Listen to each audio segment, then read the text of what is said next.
llama IVA en los servicios porque el IVA en los servicios profesionales es una parte de lo que nosotros vamos a tratar en el seminario del mes de abril de este año. Entonces, ¿cuál es la agenda del día de hoy? Eh, Vamos a hacer una muy breve referencia a la ley que dio origen a esto, la ley 21.420. Vamos a hacer algo de historia, algo muy breve. Yo sé que ustedes no vinieron a escuchar historia, pero es importante para entender el concepto. Y luego nos vamos a introducir en el cambio en el hecho grabado básico de servicios, para luego entrar derechamente en el tema de las exenciones y vamos a mencionar más de una exención, algunas antiguas que continúan estando vigentes y posteriormente entrar en el tema de las sociedades profesionales para ver algo de jurisprudencia y tratar de arribar a algunas conclusiones en un tema que está siendo o trayéndonos noticias todos los días. En consecuencia, es difícil todavía extraer conclusiones muy ciertas. La ley que originó este gran debate va a cumplir un año, es la ley 21.420 del 4 de febrero del año pasado y que introdujo no solamente cambios en el IVA, sino que en otros cuerpos normativos, la ley de la renta, la ley de impuesto a las herencias y donaciones, la ley de impuesto territorial, y todo con el objeto de financiar el aumento de la pensión garantizada universal. Nosotros vamos a hacer eh, vamos a destacar qué es lo que sucede tratándose de la ley del IVA y un cambio específico que es el cambio en el hecho grabado básico. Ahora, algo de historia. El tema de la definición o los bordes de el hecho grabado servicios siempre ha sido un problema en el IVA. La ley de impuesto a las compraventas y otras transacciones del año 1956, que es como el abuelito de nuestro actual IVA, eh, le daba mucho mayor importancia a las compraventas, por algo se llamaba ley de compraventas, y tenía, eso sí, algunas hipótesis de aplicación de impuestos a los servicios, pero costaba en ese tiempo ya mucho definir a los servicios. Y el año 75 se dicta el actual decreto ley 825, la actual ley del IVA, que no tenía una definición general de servicio, sino que una enumeración que al menos en teoría era taxativa. ¿Por qué al menos en teoría? Porque en realidad su contenía expresiones que eran bastante genéricas. En ese tiempo la letra ñ del artículo 47 grababa, fíjate, los intereses, primas u otra forma de remuneración, una redacción muy parecida a la que tenemos hoy por hoy, que se perciban en razón de servicios, prestaciones u otros negocios de igual o análoga naturaleza, siempre que provengan, te das cuenta que te dice, siempre que provengan, tratando de limitar el alcance, siempre que provengan del ejercicio del comercio, industria, minería, explotación de riquezas del mar, y hasta ahí tenemos actividades reducidas en cuanto a su número, pero te sale con una expresión genérica o de las actividades comprendidas en el número 5 del artículo 20 de la Ley sobre Impuesto a la Renta. Yo no sé si todas las personas que están en este webinar son especialistas en materia tributaria. No es necesario serlo para estar presente acá, pero para que aquellos que no lo sepan, el número 5 del artículo 20 es una expresión genérica que contempla la imposición de todas las actividades que no estén contempladas en otra categoría. Entonces, esto era una expresión súper genérica y daba origen a una serie de problemas respecto de qué servicios estaban o no contemplados en el hecho grabado. Y entonces una de las modificaciones que se establece el año 1976, ustedes saben que este decreto ley en 1606 reemplazó completamente el texto original de nuestro IVA y ahí se introduce la definición de servicio con el objetivo de tratar de colocar ciertos bordes a cuáles eran los servicios que estaban grabados. Y ahí se define entonces como una acción o prestación que una persona realiza para otra, por la cual percibe un interés, prima, comisión o cualquier otra forma de remuneración. En definitiva, lo que importa es que reciba un pago, ¿ah? Que no sea una contraprestación gratuita. Y siempre, esto fue lo que se agregó, lo que está subrayado, siempre que provenga del ejercicio de las actividades comprendidas en los números 3 y 4 del artículo 20 de la ley sobre impuesto a la renta. Entonces ahí estaban, por ejemplo, las actividades del comercio, las actividades del transporte y un largo etcétera. Ahora, esta definición, como les señalaba, tuvo por objeto establecer algunos bordes, algunos límites a la definición de que estaba grabado como servicio. Pero a lo largo del tiempo empezó a generar varias dificultades porque dentro del número 3 y 4 habían algunas expresiones bastante genéricas. Por ejemplo, en las actividades de comercio, una de las cosas que se comprendían eran, por ejemplo, las agencias de negocio. Y las agencias de negocio no es el objeto de este webinar, pero recordemos que tenía una definición súper amplia porque básicamente es una entidad que presta servicios de forma permanente a distintas personas, a distintos negocios. Entonces, bueno, era una definición súper amplia y entonces ahí, por ejemplo, los famosos headhunters, hubo un momento en que empezaron a tener que grabar con IVA sus operaciones. Entonces, esta fórmula del año 76 de tratar de limitar la definición del hecho grabado servicios no resultó mucho y hasta hace algunos meses para determinar si un servicio estaba grabado o no, los asesores tenían que recurrir a la jurisprudencia del Servicio de Impuestos Internos. Y llega entonces febrero del año pasado y el artículo 6 de la ya mencionada ley eliminó la expresión siempre que provenga del ejercicio de las actividades contempladas en los números 3 y 4 del artículo 20 de la Ley sobre Impuesto a la Renta.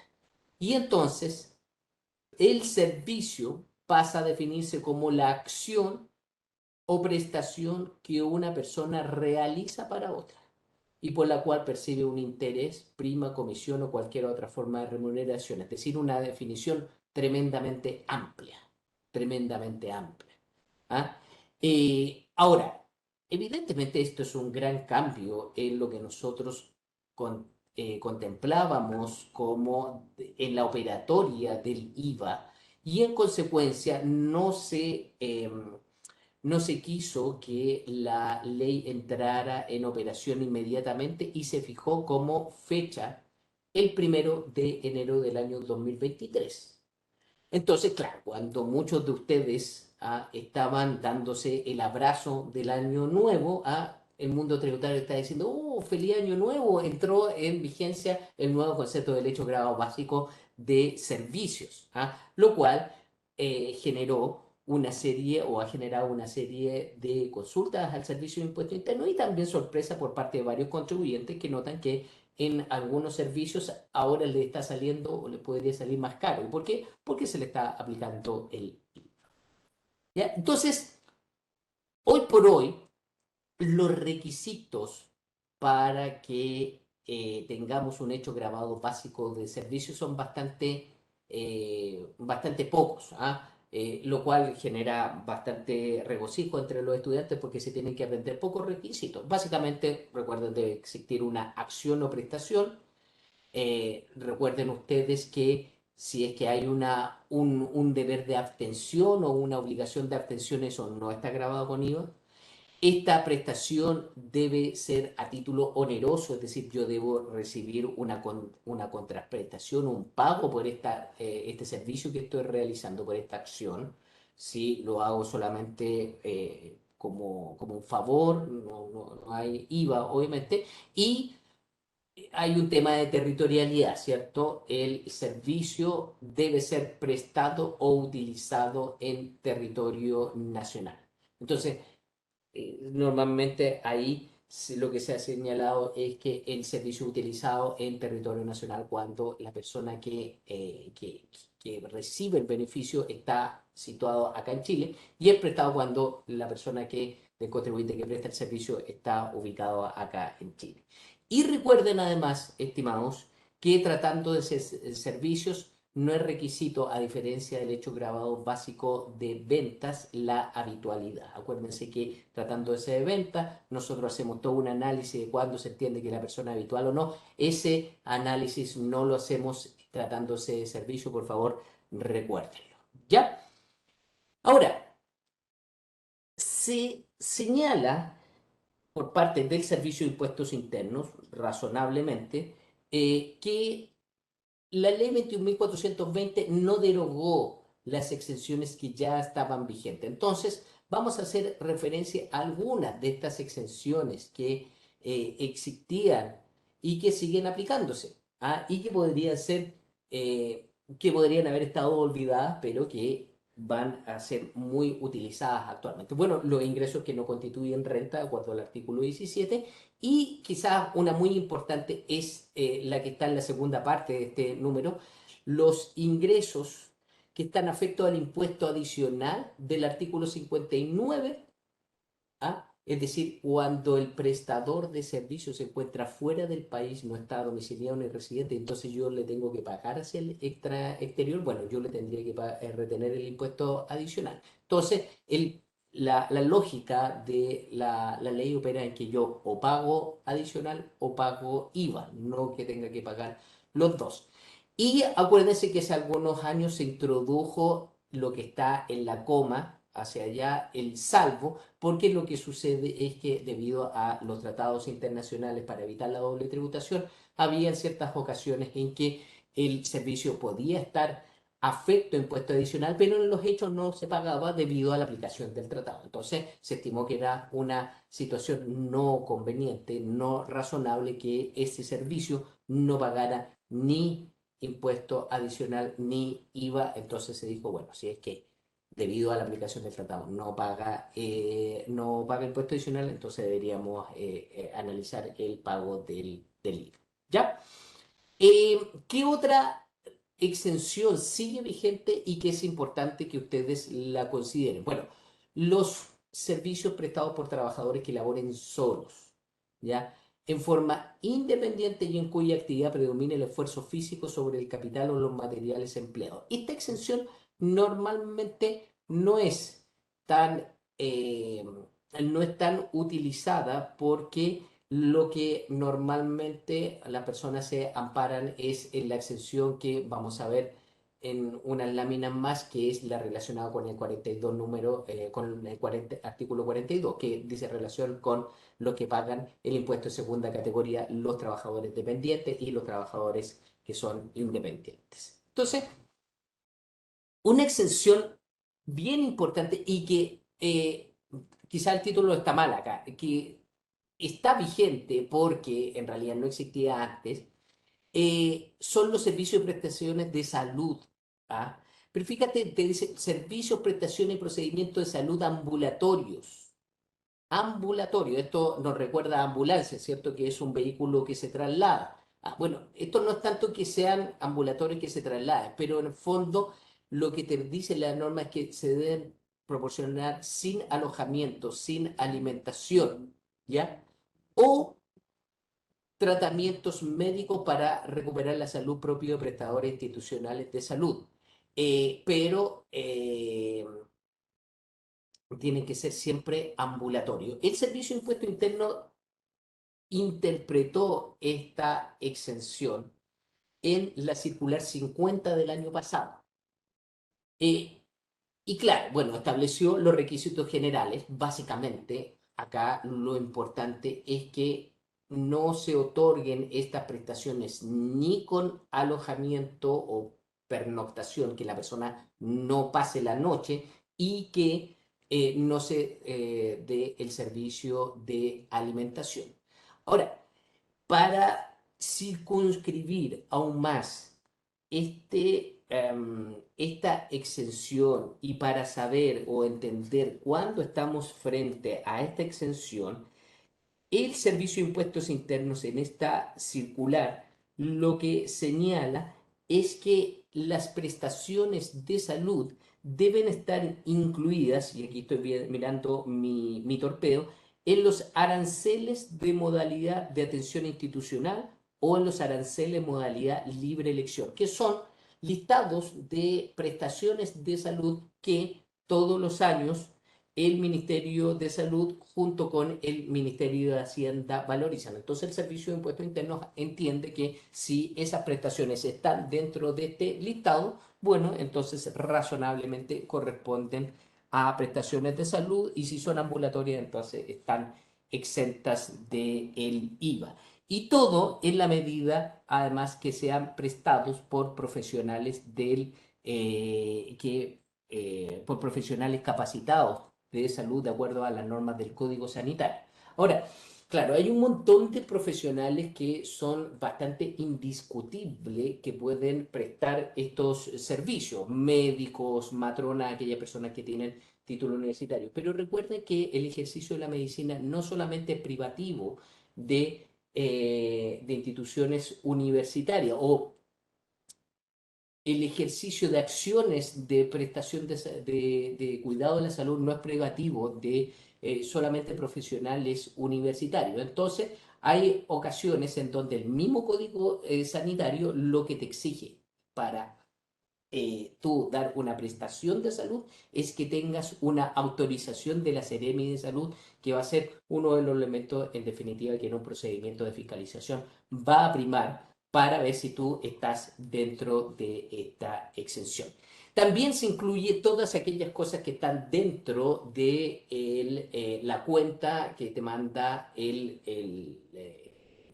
la clínica, etcétera. Porque, ojo, estoy diciendo clínica porque lo que prima en este caso es si es ambulatorio o no, independiente de que sea una prestación que está siendo otorgada a la clínica o no. Es decir, uno perfectamente podría obtener una prestación ambulatoria de salud en una clínica y como no pernocta, uno podría estar amparándose en esta exención. ¿Ya? Entonces, todas aquellas cosas que estén dentro de estas prestaciones y que estén dentro, incluidos en la boleta, uno podría decir que están exentos.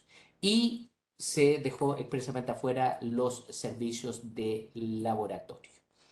Y aquí entramos en el tema que nos convoca hoy día, que son los, la exención por los ingresos mencionados en el artículo 42 y artículo 48 de la ley de la renta. El artículo 42, como ustedes recordarán, tiene dos números. El número uno, que son los servicios que se prestan de manera dependiente, ¿cierto? Que eso está bastante claro que no pagan IVA. El artículo 48, bueno, el número uno, profesionales dependientes, y el número dos, los independientes. Y el 48, solamente para que lo sepan, los directores de sociedades anónimas.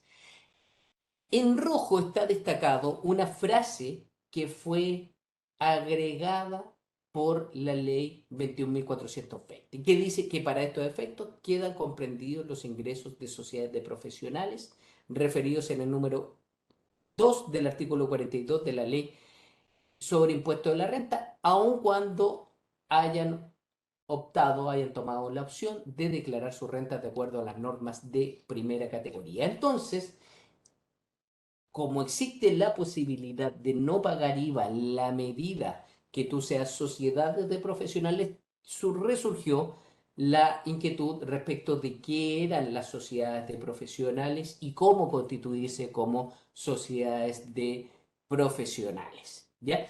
Lamentablemente, según lo que vamos a ver, esta ley y en general la ley tributaria no entregó una definición ni da los bordes respecto de esta figura, entonces esto ha tenido que ser interpretado por la autoridad tributaria. Eh, el número 2 de la ley sobre impuesto a la renta, el número 2 del artículo 42, grava los ingresos provenientes del ejercicio de profesiones liberales. Las profesiones liberales son aquellas que se ejercen en forma independiente, los abogados, los médicos, los contadores, auditores, etcétera, o de cualquier profesión o ocupación lucrativa no comprendida en la primera categoría ni en el número anterior, incluyéndose los obtenidos por, y ahí nombran una serie de caballeros que no van a ser objeto ahora de nuestro estudio, porque ya existían antes, los notarios, los auxiliares de administración de justicia, y te dice por sociedades de profesionales que presten exclusivamente servicios o asesorías profesionales. Entonces, eso es lo que te dice la ley de la renta, les reitero, entonces, no tiene una definición de qué es una sociedad de profesionales. ¿Qué son las sociedades de profesionales? Bueno, este tema fue tratado en la circular 21 del año 1991, hace muchos años atrás. Y esta definición en realidad es, se mantuvo bastante quieta y esta circular no había sido visitada por muchas personas durante muchos años porque la sociedad de profesionales era más bien algo muy poco utilizado. ¿Ah? Básicamente lo que nosotros sabíamos y lo que la gente decía, oye, mira, son sociedades que están compuestas por profesionales y que curiosamente pueden optar por tributar de acuerdo a las normas de segunda categoría o pueden optar por tributar de acuerdo a las normas de primera categoría con todas las consecuencias que ello trae. ¿Qué es lo que había dicho el Servicio de Impuestos Internos el año 1991? Bueno, lo que dijo que el atributo de ejercer una profesión solamente es de las personas naturales, ¿ya? Por lo que debe, primero, para ser sociedades profesionales, tratarse de sociedades de personas, en que todas ellas sean profesionales, y en ese caso el año 91 se dijo, es decir, deben tener un título profesional, y que su objeto exclusivo sea la prestación de servicios o asesorías profesionales. Y con eso nos quedamos. Fue el año 91 y esta definición, o esta, más que definición, esta delimitación de requisitos se mantuvo tranquila durante muchísimos años porque, les reitero, esto era una figura más bien excepcional. ¿Ah? Eh, entonces, el año 2022 todo el mundo empezó a visitar este sitio web, esta circular. Yo creo que la circular 21, si pudiese hablar, diría, oye, yo que estuve durmiendo durante tantos años y resulta que recién el año 2022 me empiezan a consultar. Y entonces el Servicio de Impuestos Internos saca el 27 de octubre del año pasado la circular 50, que establece cuáles son los requisitos de las sociedades de profesionales. Los vamos a ir viendo uno a uno, pero ahora en esta lámina se los voy a resumir. Y vamos a también un poco a reflexionar respecto de qué es lo que significa dar cada uno de estos requisitos. Lo primero que te dice el servicio: confirma el criterio contenido ya en la circular del año 91 en el sentido que debe tratarse de sociedades de personas. Vamos a ver a qué se refiere esto. Dos, que el objeto exclusivo de la sociedad debe ser la prestación de servicios o asesorías profesionales. Tres, que estos servicios deben ser prestados por los socios, los asociados o la colaboración de dependientes. Que todos los socios deben ejercer sus profesiones y que las profesiones no pueden ser cualquiera, sino que deben ser idénticas, similares, afines o complementarias. Entonces vamos viendo, estimados, cada uno de los requisitos. Creo que vamos bien en el tiempo. Primero, debe tratarse de una sociedad de personas. Eh, voy a asumir para efectos de este webinar que no todas las personas que nos están escuchando son abogados, ¿ya? Así es que un poquito yendo hacia la base. Primero, estimados, las sociedades de profesionales no es una sociedad que tenga una reglamentación específica, especial, en nuestra legislación civil, en el Código de Comercio, etcétera. Se los digo porque yo he recibido un par de llamados de amigos que me han dicho, oye Gonzalo, estoy buscando dónde está regulada la ley de la sociedad profesional y busqué en el Código de Comercio, busqué la ley 18.046 de sociedad anónima y no encuentro nada. Es que no lo van a encontrar porque en realidad la sociedad de profesionales es una sociedad de que corresponde en realidad a una sociedad regulada por nuestra legislación civil, es decir, por la ley de sociedad de responsabilidad limitada. No van a encontrar una ley de sociedad de profesional. ¿Ya? Ok, debe tratarse de sociedad de personas. Bueno, ¿a qué se refiere esto, profe? Mire, existen básicamente dos tipos de sociedades, la sociedad de capitales y la sociedad de personas. En la sociedad de personas, el elemento fundamental es la calidad de la persona para contratar. Yo, por ejemplo, quiero armar una sociedad, Romy, voy a tomar tu nombre para que nos resulte, voy a armar una sociedad con Romy porque yo conozco a Romy, sé que es una persona responsable, sé que ella es muy profesional para sus cosas, yo estoy dispuesto a contratar con Romy, no con otra persona. ¿Ah? No me interesa contratar con otra persona que no conozco. Entonces, esto es súper importante porque marca la sociedad. Si Romy no existe, si Romy, por ejemplo, se quiere ir de la sociedad, bueno, Romy no es libre de venderle sus derechos sociales a la persona que se me ocurra. Porque si Romy le quiere vender sus derechos, por ejemplo, a Juan Pérez, bueno, yo a Juan no lo conozco. Ya. Entonces yo no tengo por qué querer contratar con Juan. La sociedad de capitales, en cambio, tiene un concepto distinto porque en esas sociedades lo que importa es el aporte de dinero. Entonces pensé, y que fueron creadas con el objeto de llevar adelante grandes empresas, ¿cierto? Los ferrocarriles, los bancos. Piense ustedes, por ejemplo, en un banco. Las acciones de un banco, cualquiera, se transan todos los días en la bolsa de comercio y en realidad el grupo controlador de un banco no conoce ni siquiera quiénes son los otros accionistas, porque no es lo relevante la persona del accionista, sino que es el dinero que coloque. ¿Ya? Ese es el elemento distintivo. Las sociedades de capitales en nuestra legislación actual son típicamente la sociedad por acciones, la sociedad anónima y la encomandita por acciones, ha dicho el Servicio de Impuestos Internos. ¿Ya? ¿Y cuáles son las sociedades de personas? Deben ser la sociedad colectiva y la sociedad de responsabilidad limitada. ¿Ah? ¿Por qué esta clasificación? Bueno, tiene un origen en el número 6 del artículo 2 de la Ley sobre Impuesto a la Renta, porque en esa legislación, en esa norma, la sociedad de personas es un concepto de carácter residual. Te define, mire, la sociedad de capitales son la sociedad anónima, ¿ah? Como la ley dice que las sociedades por acciones son parecidas a la anónima o se regulan por lo mismo, también la sociedad por acciones, y todo lo que no sea sociedad de capitales la entendemos sociedad de personas. Entonces, tenemos que sociedad de personas son solamente la colectiva de responsabilidad limitada para ser sociedad profesionales. Entonces, tiene que ser una sociedad colectiva o de responsabilidad limitada. Las sociedades colectivas no se dan mucho hoy en nuestra legislación. No voy a entrar en el detalle porque sería bastante largo explicarlo, pero básicamente tienen un problema con la responsabilidad de los socios. Los socios, si firman una sociedad colectiva, terminan respondiendo con su propio patrimonio las deudas sociales y eso no es muy bueno. Entonces, la sociedad que más se da hoy por hoy es la sociedad de responsabilidad limitada. Si ustedes abren el diario oficial, cualquier día, la posibilidad de ver constitución de sociedades colectivas es, bueno, digamos que ni siquiera la requiere, digamos, publicarse en el diario oficial.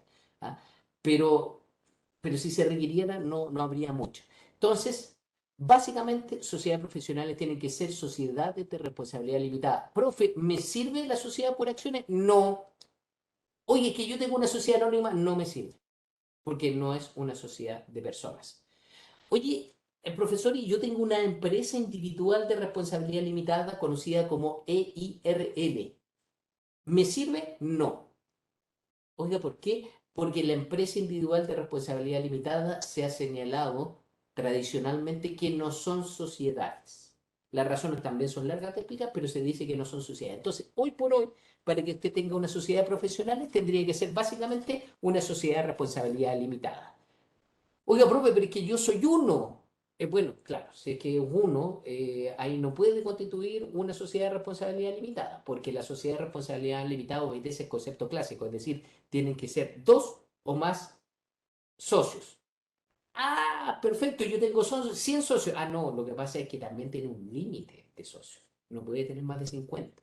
Ah, entonces, le va empezando a generar algunas dificultades o, no sé si dificultades, eh, algunos temas de administración.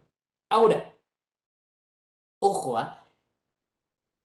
la sociedad de responsabilidad limitada tiene que tener como socios solamente a personas naturales, es decir, personas de carne y hueso. No, puede que la sociedad que formé con Romy tenga a su vez un tercer socio, que es a su vez una sociedad. Pero esta sociedad también tiene que ser sociedad de responsabilidad, una sociedad profesional. Es decir, para que tú tengas la sociedad de Romy y mía funcione con un socio que sea sociedad, esa sociedad también tiene que ser de profesional. Y ahí se puedo ir armando cascadas de sociedades. La misma secular te lo admite. Ahora, yo quisiera convocarlos a una reflexión, porque aquí voy a tomar el espacio para dar una opinión personal. ¿Por qué debe ser sociedad de persona? El Servicio de Impuesto Interno en su interpretación dice que eh, el, el ejercer una profesión o la profesión es un atributo exclusivo de las personas y por eso debe ser una sociedad de personas. Yo tengo una diferencia ahí, desde el punto de vista académico. Como les dije, la sociedad de personas es aquella en que la persona es la condición determinante para la celebración, para la subsistencia de la sociedad. La sociedad profesional es aquella en que el título es el elemento esencial. Son dos cosas distintas. Ahora uno puede poder decir, sí, claro, la sociedad profesional requiere que todos tengan títulos. Vamos a ver después qué título. Y los títulos solamente lo pueden tener las personas. Sí, claro, pero perfectamente uno con un adecuado estatuto social podría tener una sociedad por acciones en que una persona en que se establezca como condición, como requisito para integrar la sociedad que sea una profesión y de determinado tipo de profesión. Entonces, uno podría buscar eso. Yo personalmente tengo ahí una diferencia, creo que yo no comparto el que tenga que ser solamente sociedad de personas. Ahora, existe una propuesta de modificación legal en el proyecto de ley en actual tramitación en el Congreso, el proyecto de ley de reforma tributaria, que eh, señala que las sociedades profesionales deben ser sociedades de personas, ¿ya? Y si es que esto llegara a aprobarse, bueno, ahí la discusión quedaría solamente en el ámbito de la academia, porque ahí lo estarían resolviendo desde el punto de vista legal. Romy, me parece que había una duda, no sé si hay algo que alguien quiera preguntar. Y Gonzalo, hay dos Diga. consultas. Mira, Rodrigo Rojas dice, en la Comisión de Hacienda de la Cámara de Diputados se anunció indicación que permitiría a las ERL aprovechar la exención. Y Mario Pulgar dice, ¿puede ser una ERL socio de una sociedad de profesionales? Ya. A ver, Rodrigo, yo creo saber quién es el Rodrigo que está haciendo el comentario. Gracias, Rodrigo, por venir. Qué bueno que te tenemos. No desconocía ese tema de la indicación. Sería buenísimo que se aprobara. En segundo lugar, la pregunta es si una empresa individual de responsabilidad limitada podría ser socio de una sociedad profesional con la definición que actualmente tenemos. No.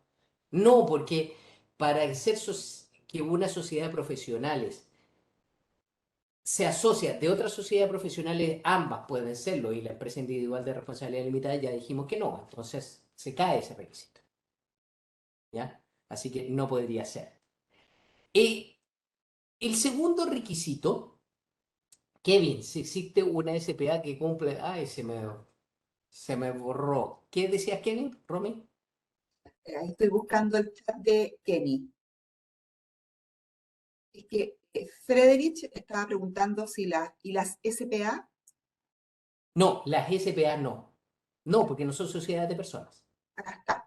Kevin Geria dice, si existe una SPA que cumple con todas las características para ser sociedad de profesionales, ¿existe algún mecanismo administrativo para entrar en esa categoría? Tendría que transformarse en una sociedad de responsabilidad limitada, así se llama la figura, estimado Kevin. Transformación quiere decir que yo cambio el estatuto de la sociedad. Me regulaba por una sociedad anónima, como una sociedad por acciones, y me transformo en una sociedad de responsabilidad limitada. Eso se hace a través de una escritura pública. Tiene que contratar un abogado, porque además tiene que ir a firmar a la notaría, y después esto se inscribe y se publica en el diario oficial de acuerdo a la forma tradicional en que se hace, ¿ah? Porque hay un mecanismo a través de un sitio web, registro de empresa en un día, en que permite hacerlo bastante más fácilmente. Pero como sociedad por acciones no se lo permite.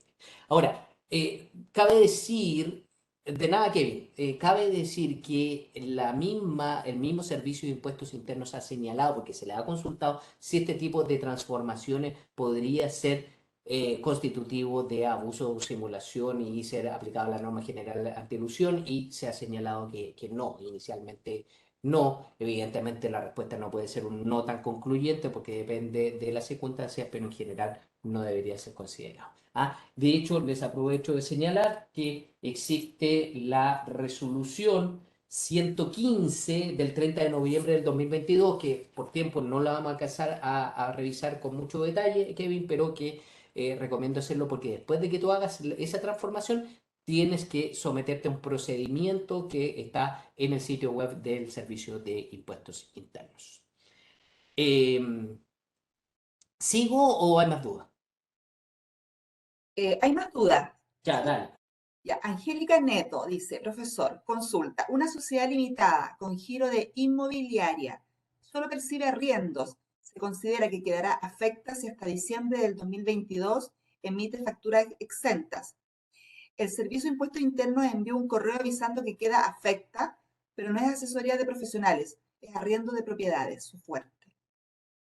Ya, a ver, todo depende de cómo se arriende, estimada Angélica.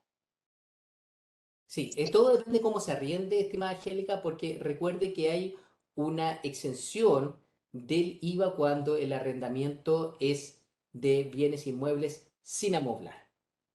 ¿Ah?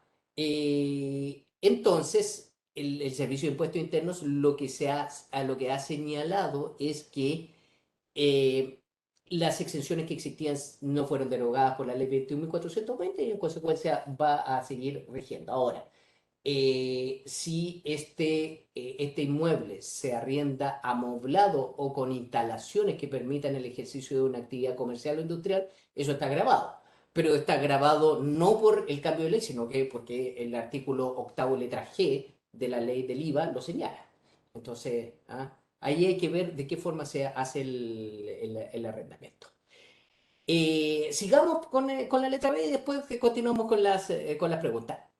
Dice el Servicio de Impuesto Interno, el objeto exclusivo debe ser la prestación de servicios o asesorías profesionales. Y aquí dos cosas bien importantes. Primero, las actividades educacionales. El servicio ha señalado, ya en forma más o menos reiterada, que cuando se trata de actividades educacionales que son de carácter esporádico, no se afecta el objeto exclusivo, porque, claro, puede ser que la persona haga una asesoría profesional y resulta que la misma empresa le dice, oye, pero bueno, capacita a los funcionarios de la empresa. Bueno, ahí se entiende que no tenemos una actividad, no tenemos un instituto de capacitación, sino que es parte de la asesoría profesional, ¿ya? Y no se desnaturaliza entonces el objeto exclusivo por este tipo de actividades.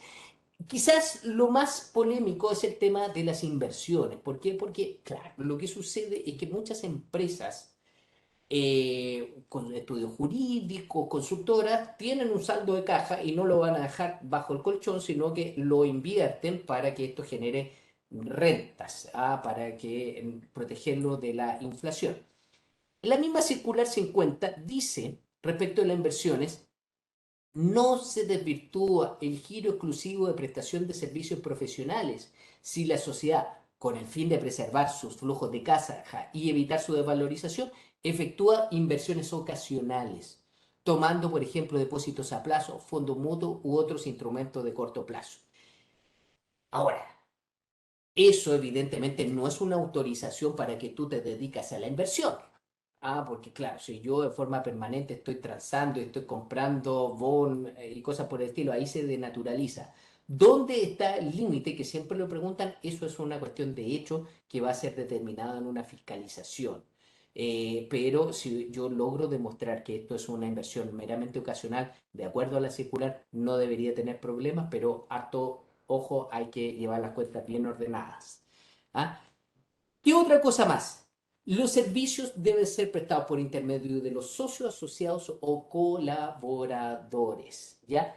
Y eh, lo que te señala en el fondo que los socios deben ejercer para la sociedad esta actividad, eh, que debe ser similar, afín o complementaria, vamos a ver después un poco, pero evidentemente, si yo contrato, por ejemplo, algún personal de apoyo, no es necesario que ellos sean profesionales. Es decir, si por ejemplo hay un estudio jurídico, son puros abogados, digamos, tenemos también, por ejemplo, un contador, auditor, etcétera, se puede contratar un personal de apoyo, secretario, secretaria, personas que ayuden con el traslado personal administrativo y no es requisito que estas personas que prestan el apoyo sean profesionales.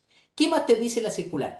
Todos los socios deben ejercer sus profesiones para la sociedad. ¿Ah? ¿Y qué es lo que quiere remarcar? Que como es sociedad profesional, no es admisible que uno de los socios o más de los socios aporte exclusivamente capital. Subrayé o más que puse en rojo la palabra capital, perdón, solo, porque es evidente que cuando se inicia una sociedad, de acuerdo a los requisitos generales de una sociedad, los socios tienen que aportar algo. ¿Ah? Pueden aportar en distintas cosas, pueden aportar en dinero, pueden aportar en bienes, inclusive pueden aportar en trabajo, lo que te dice es que tu actividad no se puede satisfacer solamente con aportar dinero o capital y retirar utilidades en base a eso. Es decir, tú tienes que ser capaz de demostrar que realmente despliegas, desarrollas una labor, trabajas en la sociedad. Y la sociedad puede ver la forma en que te va a remunerar por ese trabajo que tú realizas. Por eso dice la circular, no es relevante la forma en que se remuneren los servicios prestados por el socio. O sea, podría haber un contrato de trabajo,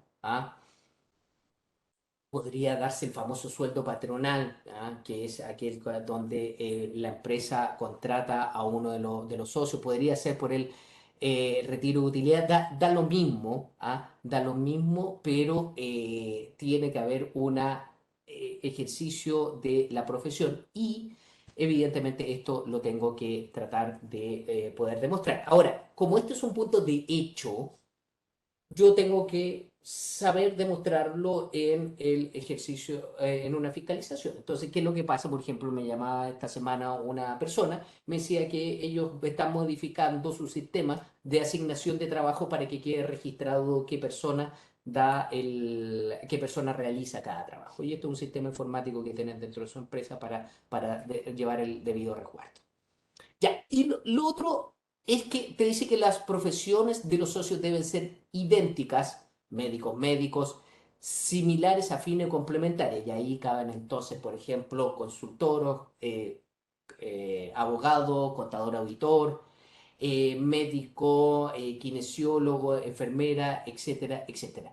Pero las la sociedad debe desarrollar una actividad que no se encuentra en la primera categoría. Si uno revisa la jurisprudencia del Servicio de Impuesto Interno, hay consistencia en el sentido que no pueden realizar actividad de primera categoría. Es decir, no basta que yo llegue y diga, ah, mira, tú y yo somos profesionales, bueno, realicemos la actividad que se nos ocurra, ahí pongámosle sociedades profesionales. No, tiene que ser una actividad propia de el ejercer una profesión. Ahora, esto nos lleva evidentemente a la pregunta, estimados, ¿qué es ser profesional? Y aquí yo creo que va a haber un gran tema de interpretación. La circular del Servicio de Impuestos Internos te dice, porque ojo, profesión no es sinónimo de título universitario. Porque claro, tenemos súper claro que hay ciertas actividades que en Chile requieren un título universitario que están establecidos por ley. Médico, abogado, etcétera, que no pueden dar sino las universidades. Entonces, la circular del servicio te dice, bueno, se incluyen las realizadas por personas que tienen un título profesional que otorga alguna universidad del Estado o reconocida por el Estado. Se incluyen también aquellas realizadas por personas que se encuentren en posesión de algún título no profesional, otorgado por alguna entidad que los habilita para desarrollar alguna profesión, técnica u oficio. Entonces, claro, en Chile la Ley General de Educación te dice que hay universidades, institutos profesionales, centros de formación técnica. Pero aquí surge el tema, ¿solamente pueden ser esos tres? Porque la circular te habla de oficio, y el oficio es una actividad, de acuerdo al diccionario de la lengua española, es un concepto tremendamente amplio. Oficio, ¿qué es lo que quiere decir? Ocupación habitual, como te lo dice el emoji aquí. Por eso el emoji se sorprende y dice, ¿what? Oficio. Es decir, puede ser una actividad bastante amplia. En la medida, y eso lo vamos a ver, en la medida que la persona detente un título que lo habilite para desarrollar esa actividad. Entonces uno podría pensar que podrían caber personas, por ejemplo, que sean electricistas, podría pensar en aquellas personas que son manicuristas. Bueno, yo creo que como estos son conceptos amplios, genéricos, vamos a tener que ir revisando la jurisprudencia del Servicio de Impuestos Internos. En este momento no tengo la respuesta exacta, pero la expresión oficio es tremendamente amplio y yo creo que se le van a tener que ir asignando por oficio, le reitero, ocupación habitual. Alcancé a ver una pregunta.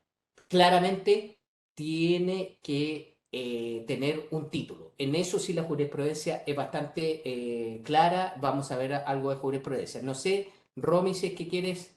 Bueno, antes de pasar a la jurisprudencia, veamos algunas dudas. Ya.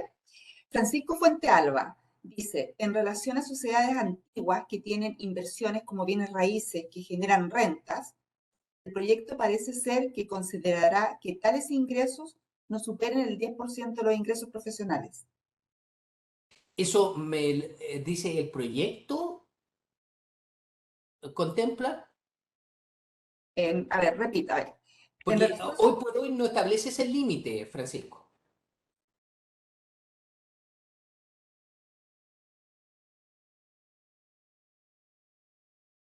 Ah, ahí Francisco dijo, ok, no, hoy por hoy no existe ese límite del 10%. Yo pensé que esto se estaba refiriendo al proyecto de ley.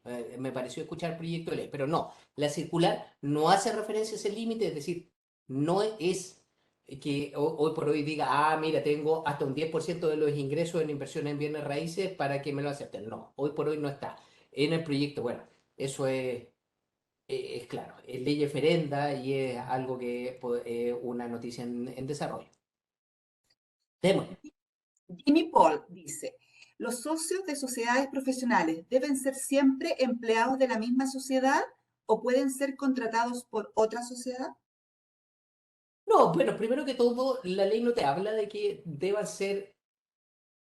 tener un contrato de exclusividad.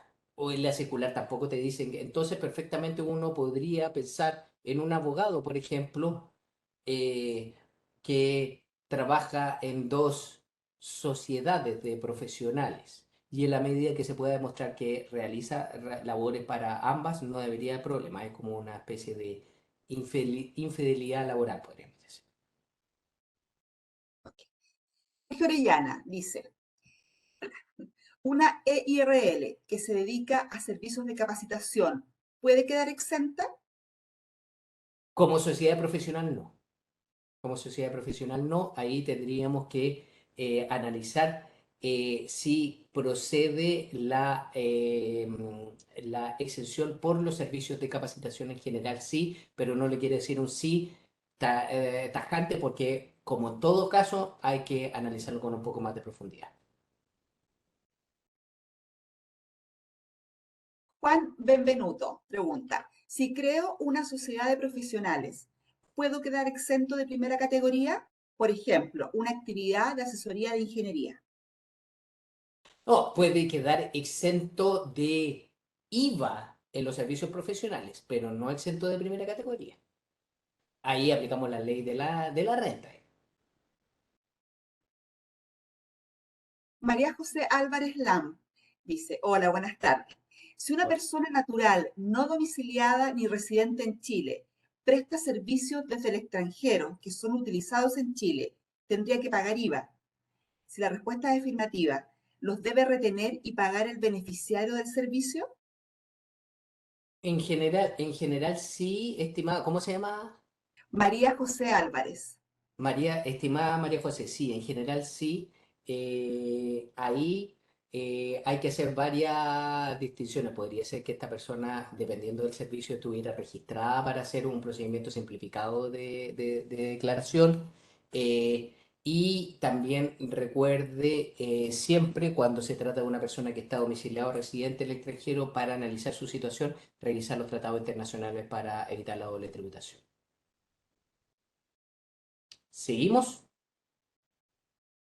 Hay muchas consultas, Gonzalo, así que ahí Vamos a... vamos sí, bueno, especificando. para aquellas personas que hacen las consultas y en el caso que sean plantees situaciones específicas, disculpen por muchas veces no darle la respuesta tan concreta, pero evidentemente ustedes comprenderán que es difícil sin conocer todos los antecedentes poder dar respuestas así súper categóricas. Veamos algo de jurisprudencia. El tema del título para una sociedad profesional sí es sumamente importante. ¿Ya? Fíjate, este oficio, el 3245 de noviembre del 2022, es una sociedad de responsabilidad limitada, es decir, cumple el requisito de ser sociedad de personas que tributa en primera categoría. No hay ningún problema porque las sociedades profesionales pueden optar y está conformado por un contador, auditor y un químico farmacéutico. Y aquí tenemos, oye, pero ¿qué tiene que ver un químico farmacéutico? Porque se dedican a la asesoría contable y tributaria. Ahora, esto está consignado en el objeto social. El tema es que el químico farmacéutico ha participado en diplomas de gestión y aplicación tributaria. ¿Ah? Entonces, el asunto es, ¿puede ser sociedades de profesionales? La letra R dice cuál es más o menos la respuesta del Servicio de Impuesto Interno. No les reproduje todo porque evidentemente sería muy largo. Pero claro, se entiende que el químico farmacéutico, a pesar de que su formación de pregrado no está vinculada con las materias tributarias, tiene estudios superiores como un diplomado que eso le permiten prestar asesorías contables y tributarias de manera profesional, así que sí podría darlo. Es decir, no está atado única y exclusivamente a la formación de pregrado. ¿Ah? Y esto se viene un poco con lo que sucede en el mundo laboral real, porque lo cierto es que muchas veces las personas empezamos por un lado y nos vamos desviando según nos va llevando la vida, ¿cierto? Pero fíjate, el título es recontra importante. Mira el ordinario 3244 del mismo día. ¿Qué es lo que pasa? En este caso, la sociedad de profesionales estaría constituida por personas naturales u otras sociedades de profesionales bajo eh, la condición de que ellos o posean el título profesional o acreditan haber cursado una carrera, 5 años, 4 años, pero algunas de estas personas no se habrían licenciado, es decir, cursaron la carrera, pero no se licenciaron, no obtuvieron el título, y pueden ser sociedades de profesionales y el Servicio de Impuestos Internos le dice no. Si estas personas, a pesar de haber cursado la carrera, no tienen el título, no cumplen el requisito de tener una profesión y en consecuencia no pueden ser sociedades profesionales. ¿Se dan cuenta entonces? El tema del título es fundamental. No te están diciendo que sea qué tipo de título, no te dicen que tenga que ser el de pregrado, ni un diploma te sirve, pero tienen que tener el título, tienen que tener esa certificación por alguna entidad de que tú estás habilitado para entregar la prestación que estás haciendo. ¿Ah? Si no tienes título, oye, que yo estudié y después aprendí en la práctica, claro, no tienes el título. ¿Ya? Otra cosa interesante, el establecimiento de larga estadía de adulto mayor o LEAM. Yo puse esto porque escuché una persona que dijo, hoy no, ahora los pobres abuelitos. Bueno, hay algún tema ahí con algunas instituciones que se dedican al cuidado de los adultos mayores, pero no el caso del LEAM, ¿ah? Porque el LEAM, lo cierto es que, bueno, esta persona lo que le pregunta es, dice, oye, yo tengo un LEAM, un servicio de establecimiento de larga estadía de adulto mayor, y me gustaría ver si es que tengo que tributar a partir del 1 de enero, y si tengo que tributar, podría ser que facture en forma independiente el servicio de alimentación y alojamiento, por ejemplo, con IVA, y el resto de los servicios profesionales sin IVA. Y lo que les dice el Servicio de Impuestos Internos es que el LEAM ya estaba afecto a IVA, no por ser un establecimiento similar a una clínica u hospital, sino que porque su actividad es una actividad comercial que está contemplada en el número 3 del artículo 20 de la Ley de la Renta en relación con el número 5 del artículo 3 del Código Comercio. Y entonces la Ley 21.420 le dice al Servicio de Impuesto Interno, no altera esta situación que venía dándose anteriormente. Eh, Esto es bien interesante. Se refiere a específicamente inversión en valores y fallecimiento de algún socio.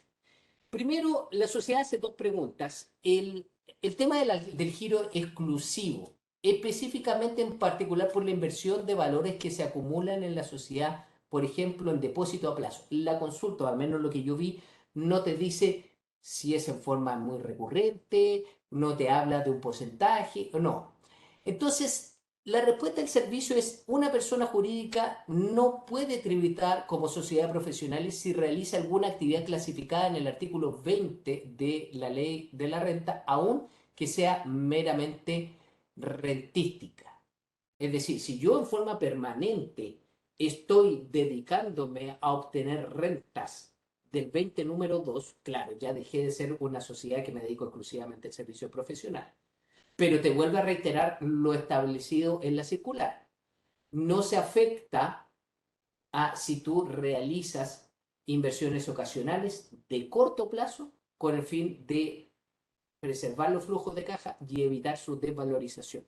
Yo sé que existe la tentación, por motivos de certeza, de establecer un límite. Oye, ¿cuánto el corto plazo? 1 año, 2 años, etcétera. Pero ahí evidentemente la autoridad tributaria es bastante razonable que no establezca un límite tan definitivo. Va a ser una cuestión que va a ser un elemento de fiscalización.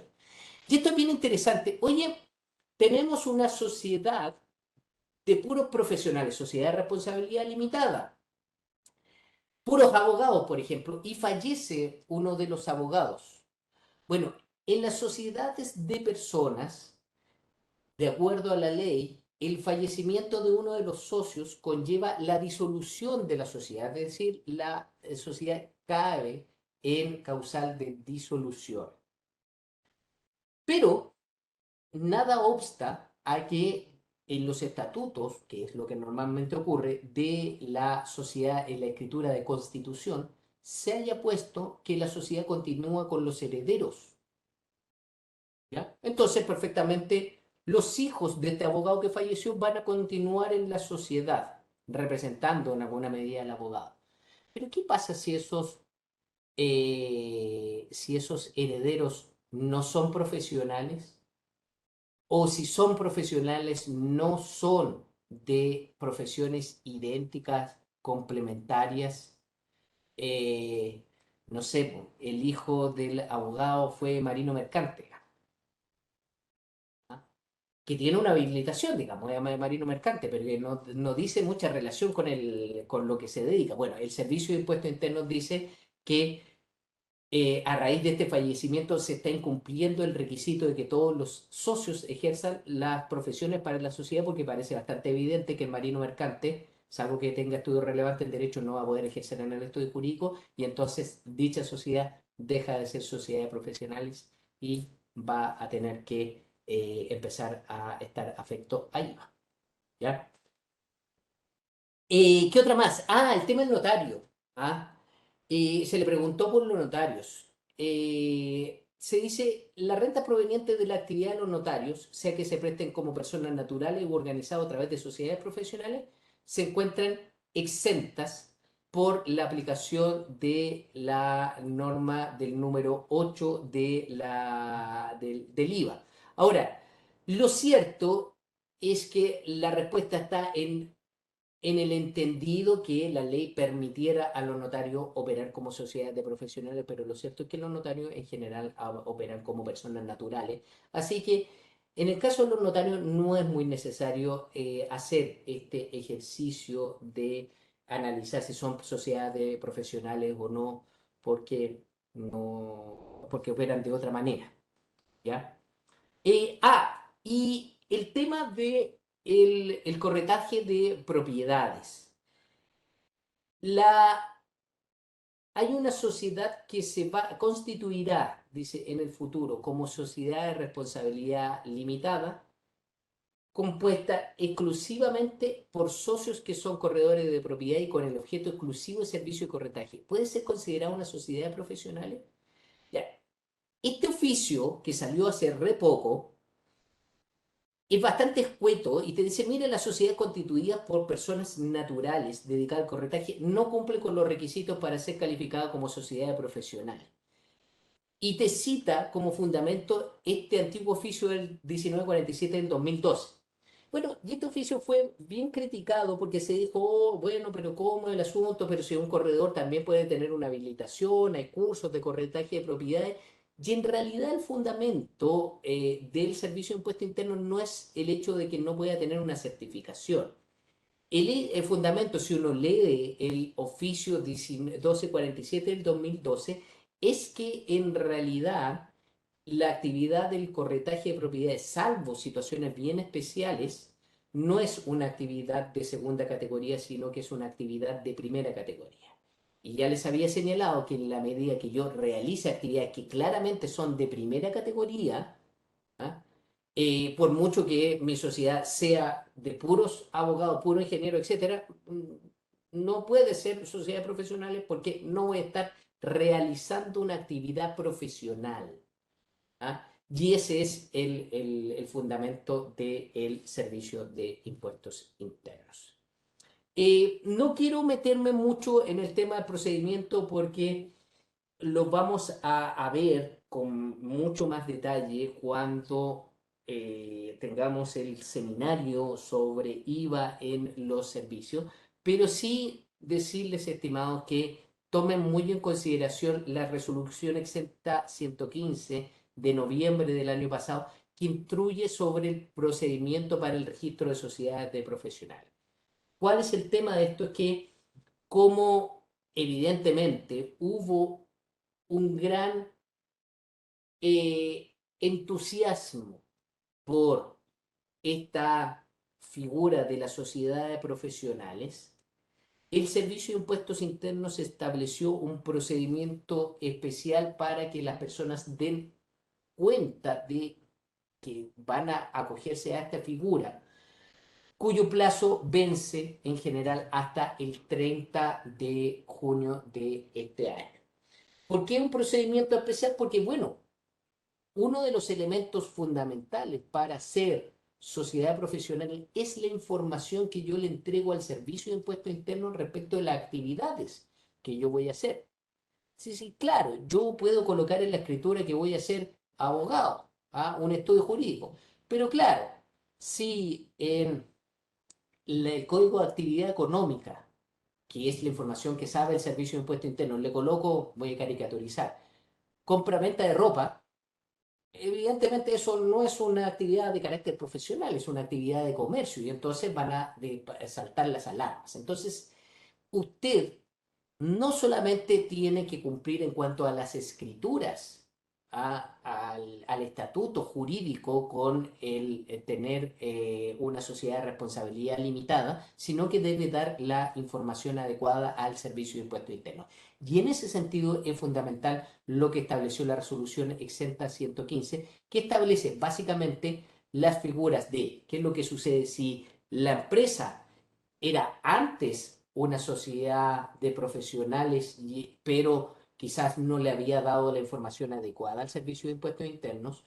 ¿Qué sucede si la empresa no era sociedad de profesionales, pero ahora se va a transformar en sociedad de profesionales y también debe darle información al Servicio de Impuestos Internos? Bueno, ¿y qué es lo que sucede si yo ahora me constituyo como sociedad de profesionales? Aquí hay un tema que es muy importante aclarar, estimados, que esta fecha que se ha dado de junio del año 2023 es una fecha para someterse a un procedimiento simplificado, a un procedimiento expedito. No te está diciendo el Servicio de Impuestos Internos que si te llega el 1 de julio, tú ya no te puedas transformar en una sociedad de profesionales. Este es un procedimiento expedito debido fundamentalmente a la cantidad de personas que... Oiga, profe, ¿y yo puedo constituir una sociedad de profesionales hoy día o puedo constituirla el 2 de julio? Sí, por supuesto. Y ahí se va a tener que someter a las normas generales que establece el artículo 68 del Código Tributario para efectos de dar cuenta, de dar la información. Recuerde que, de acuerdo a esas normas, después del momento en que usted se constituye, tiene 2 meses de plazo para darle respuesta o darle la información al Servicio de Impuestos Internos. Entonces, estimados, algunas conclusiones. La ley 21.420, después de las conclusiones vamos a recibir alguna duda, cambió el paradigma en materia de la definición del hecho grabado básico de servicios hasta antes de la norma. La regla general es que los servicios estuvieran no grabados y solamente en la medida que estuvieran en el número 3 o 4 del número 20 del artículo 20 de la ley sobre impuestos a la renta estaban grabados. Ahora cambió, la regla general es que estén grabados, salvo que se puedan amparar en algunas exenciones. Y respecto a las exenciones, se conservan importantes exenciones. Tomen en consideración que aquellas exenciones que existían con anterioridad no fueron derogadas por la ley 21.420, entonces no hay razón para pensar que si usted estaba antes en una exención, su situación va a cambiar. Tiene que haber estado razonablemente, eso sí, en una exención. Hay muchas personas que pensaban que, no, que estaban en una exención y no lo estaban, como vimos, por ejemplo, tratándose de los LEAM. La exención a la sociedad de profesionales es la más amplia, pero va a generar probablemente más de algún problema interpretativo, especialmente porque no hay una definición legal. Recuerden que no hay una ley que regule las sociedades profesionales de forma acabada. Esto han sido interpretaciones del Servicio de Impuestos Internos, eh, y esas definiciones también van a tener que ir aplicándose al caso a caso. Entonces vamos a tener mucho que discutir durante el año, bueno, qué es ser profesional en Chile, qué es lo que significa ser profesional. La sociedad de profesionales también, si uno ve la experiencia comparada inclusive de nuestros vecinos, es en general una materia que genera amplia discusión. En algunos países, por ejemplo, en Argentina, tú tienes que tener una sociedad de profesionales para ejercer ciertos comercios, porque en el caso de ellos, sí existe un requisito que para ejercer algunos negocios tienes que tener la venia del gremio. En Chile eso es inconstitucional, hoy por hoy. Entonces, los mecanismos son algo distintos, pero en general el tema de la sociedad de profesionales genera más de algún problema en muchas legislaciones, en Argentina, en España, por decirle lo mínimo. Existen otras exenciones, exenciones, por ejemplo, bueno, alguien me preguntó por el arrendamiento de los inmuebles. Existen exenciones en los servicios de educación, existen las exenciones para las personas que trabajen solo, existen las exenciones para los servicios médicos ambulatorios, existen muchas exenciones que quizás las teníamos media olvidadas y que va a ser el momento de revisitarlas, ¿ya? ¿Qué es lo que pasa si quieren información adicional? Bueno, en la página web de nuestro Centro de Estudios Tributarios, que es cetuchile.cl, pueden revisar el reporte tributario número 143 de noviembre del año 2022. Este reporte se hizo en forma, con la información que existía hasta ese momento, obviamente va cambiando, pero les va a servir para tener una información bastante acabada. El reporte es totalmente gratuito, lo pueden ver en el sitio web o lo pueden descargar en ambas formas totalmente gratuito. Y si lo descargan más encima, viene sin la fotografía de los profesores, así que puede ser que les guste más. También le aprovecho de invitar para que ustedes se suscriban al reporte porque siempre estamos entregando información adicional. Tienen también datos de contacto del Centro de Estudios Tributarios de la Universidad de Chile. Tomen en consideración que el reporte no lo hago solamente yo, sino que lo hace un grupo de profesores que vamos a estar más que gustosos de escuchar sus opiniones, de ver sus consultas, etcétera. Ahí están los datos de contacto. Y en el caso de un ejecutivo, es decir, de que estén interesados en los seminarios, ahí están el sitio web de U Ejecutivos y el dato de Paula, que también va a estar súper dispuesta a responder sus consultas. Les reitero que va a haber un seminario en el mes de abril sobre esto. Em, Recordarles también que tenemos una serie de actividades del área tributaria que las coordinamos con la unidad U Ejecutivos, que tenemos diploma en tributación internacional, diploma en tributación de la empresa, en planificación tributaria, para aquellos que están acá y que no son especialistas, pero que les gustaría tener algo de conocimiento en materia tributaria, tenemos un diploma en tributación general.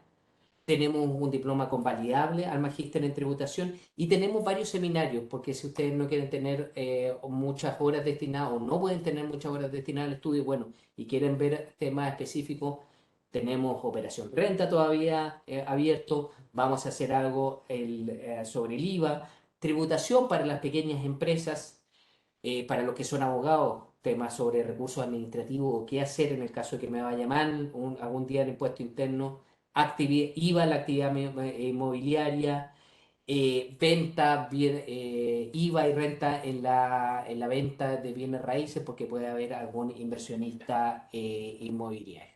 Ya entonces tenemos una amplia gama y bueno, los dejo hasta acá, pero vamos a responder algunas preguntas. Em, Estamos muy justo con el tiempo, Gonzalo. Yo creo que podríamos responder una pregunta más. Mario Pulgar dice, en el caso hipotético en que se presten servicios solo a empresas que en sus respectivos giros estén afectas a IVA, ¿quedar afecto solo generaría efecto en los flujos de caja o hay un efecto tributario igual? ¿Cómo me podría repetir la pregunta? No se la Sí. entendí mucho. En el caso hipotético en que se presten servicios solo a empresas que en sus respectivos giros estén afectas a IVA, ¿el quedar afecto solo generaría efectos en los flujos de caja o hay efectos tributarios igual? A ver, yo entiendo que usted está preguntando, ¿cuál es el nombre? Mario Pulgar. Mario, que tú estás preguntando si el prestador de servicio empieza a grabar con IVA y las personas que reciben el servicio también son contribuyentes de IVA. Sí, exacto. Ya, bueno, lo que pasa es que ahí la situación es un poquito más simple, entre comillas, porque el que recibe la factura, lo voy a dejar así, obviamente va a poder utilizar esa factura como crédito para poder aprovechar ese IVA contra su débito y de ahí pagar un poco. Entonces, para el receptor, no necesariamente el que le facturen con IVA va a ser tan perjudicial. Puede ser que haya un estudio de abogado al cual su cliente le diga, no, mira, a mí en realidad que me afecte, que me cargues el IVA no es tan perjudicial. Y puede haber que hay, o normalmente lo que va a suceder es que el estudio jurídico va a atender a dos tipos de contribuyentes, a uno que no le importa el IVA y el otro que sí le va a importar el IVA y probablemente va a emitir la boleta de honorarios como persona natural o se va a adscribir al mecanismo de IVA en, las sociedades profesionales. Ahora sí, hay un problema con el estudio jurídico que normalmente su estructura fundamental son gastos asociados a remuneraciones y eso no está con IVA. Entonces, ahí va a generar un problema de cómo descarga el IVA que él paga. ¿Qué otra pregunta? Si es que tenemos... Aquí hay una, dice, Julio Vargas dice, hola, si soy SPA, pero presto servicios como sociedad de profesionales, único accionista, para reorganizar la empresa según la RES 115 y transformarla a sociedad de profesionales. ¿Tendría que agregar un socio para poder transformar la empresa a limitada y ser sociedad de profesionales? ¿Eso se consideraría como algún acto de elusión? Y entre paréntesis, agregar un socio para poder ser limitada. No, porque, a ver, sí, la pregunta es, la respuesta es sí, tienes que agregar un socio o socia, ¿ya? Porque la sociedad de responsabilidad limitada no te admite tener un único socio. ¿Podría ser considerado un acto elusivo? Inicialmente no, te digo inicialmente porque es evidente que el análisis de ilusión, evasión es bastante más profundo, digamos, y habría que ver el conjunto de la operación, pero en general el Servicio de Impuesto Interno ha señalado que no. Una última pregunta de Felipe Dale. Varela. Si yo constituyo sociedad de profesionales en febrero o marzo, ¿pagaré IVA? En febrero o marzo de este año, asumo, del año 2023. Porque no, porque en la medida que usted se constituya como sociedad de profesionales ahora en febrero, en marzo, y que informe al Servicio de Impuestos Internos y cumpla con los requisitos, evidentemente, usted va a empezar a facturar exento, con facturas exentas, ¿ya? Si es de primera categoría. Y si optó por quedarse en segunda categoría, va a emitir la boleta de honorario como sociedad profesional. Así que no tendría por qué. Una consulta más. Sí, por favor. Juan Benvenuto dice, si soy SPA y todavía no hago el cambio a sociedad de profesionales, ¿estoy impedido de seguir facturando, exento hasta hacer los cambios e inscribirme en el registro especial que creo el servicio de impuestos internos a sociedades profesionales? Claro, porque si usted si empieza a facturar exento siendo SPA, jurídicamente es una SPA y resulta que su factura va a decir, disculpe, señor Benvenuto, Benvenuto SPA, usted claramente está incumpliendo un requisito. Lo que sucede es que usted tiene un tiempo para adscribirse a este sistema especial de simplificado para dar información al puesto interno, pero asumiendo que usted hizo las transformaciones pertinentes. Y esas transformaciones las tiene que dar cuenta. De hecho, normalmente no va a ser necesario que usted suba los títulos profesionales al sitio web del Servicio de Impuesto Interno. Después el servicio podrá revisar si usted tiene el título, pero normalmente no va a tener que hacerlo.